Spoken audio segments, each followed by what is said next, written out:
Hi നമസ്കാരം. അപ്പോൾ ഇതൊരു ക്വിക്ക് റീഡിംഗ് ആണ് നിങ്ങൾക്ക് വേണ്ടിയിട്ട്. നിങ്ങൾ ഇപ്പോൾ ഈ സമയത്ത് സെപ്പറേറ്റഡ് ആണ് വെച്ചാൽ നിങ്ങളുടെ ലവ് ലൈഫിൽ റീകൺസിലിയേഷൻ ഉണ്ടോ, നിങ്ങളുടെ പാർട്ട്ണറുടെ കൂടെ റീകൺസിലിയേഷൻ ഉണ്ടാവുമോ എന്നാണ് നമ്മൾ ഇന്ന് നോക്കാൻ പോണത് ഈ റീഡിങ്ങിൽ. അപ്പോൾ 2 കാർഡ്സ് ആണ് ഞാൻ എടുക്കാൻ പോണത്. ആദ്യത്തെ കാർഡ് കറണ്ട് ഫീലിങ്സിന്റെ എനർജി ആയിരിക്കും, അവരുടെ കറണ്ട് ഫീലിങ്സ് നിങ്ങൾക്ക് വേണ്ടി. ആൻഡ് രണ്ടാമത്തെ കാർഡ് റീകൺസിലിയേഷൻ ഉണ്ടാവോ ഇല്ലേ, യെസ് ഓർ നോ. അപ്പൊ ആദ്യത്തെ കാർഡ് ഇവിടെ ഞാൻ കാണുന്നത് ഏസ് ഓഫ് കപ്സ് ആണ്. അപ്പൊ ഇവരുടെ കറണ്ട് ഫീലിങ്സ് തന്നെ ഞാൻ കാണുന്നത് കുറെ ലവിന്റെ എനർജിയാണ്, കുറെ ഇമോഷൻസിന്റെ എനർജിയാണ്.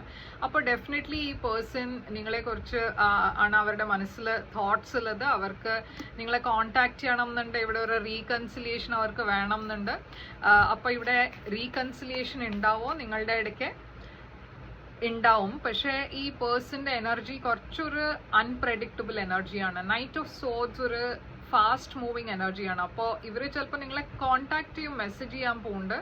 ഇത് ഈ ആഴ്ച തന്നെ ആയിരിക്കും, അതല്ല വെച്ചാൽ അടുത്ത ആഴ്ച. പക്ഷെ കുറെ ഡിലേ ഉണ്ടാവില്ല.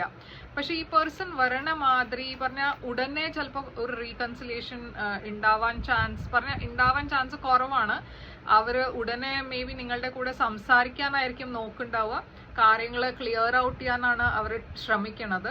ആൻഡ് ഇവിടെ ഒരു എക്സ്ട്രാ കാർഡ് ഞാൻ എടുത്തു കൺഫർമേഷന് വേണ്ടിയിട്ട്. റീകൺസിലിയേഷൻ ഉണ്ടാവും, പക്ഷെ മേ ബി ആദ്യം അവർക്ക് നിങ്ങളുടെ കൂടെ സംസാരിച്ചിട്ടും വേണം, കാര്യങ്ങൾ സോർട്ട് ഔട്ട് ചെയ്തിട്ട് വേണം ഒരു റീകൺസിലിയേഷന്റെ കാര്യം ആലോചിക്കുക. അതായിരിക്കും അവരുടെ മനസ്സിലുള്ളത്. അപ്പോൾ ഡെഫിനറ്റ്ലി അവർ നിങ്ങളെ കോണ്ടാക്ട് ചെയ്യും.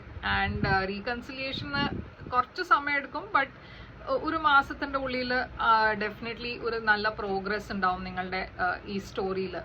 അപ്പോൾ ഇതാണ് നിങ്ങൾക്ക് വേണ്ടിയിട്ട് റീഡിംഗ്. ഇത് നിങ്ങൾക്ക് റെസൊനേറ്റ് ചെയ്തു വെച്ചാൽ ലൈക്ക്, ഷെയർ, സബ്സ്ക്രൈബ് ചെയ്യുക. കമന്റിൽ ഐ ക്ലെയിം എന്ന് എഴുതി ഈ റീഡിങ്ങിനെ ക്ലെയിം ചെയ്യുക.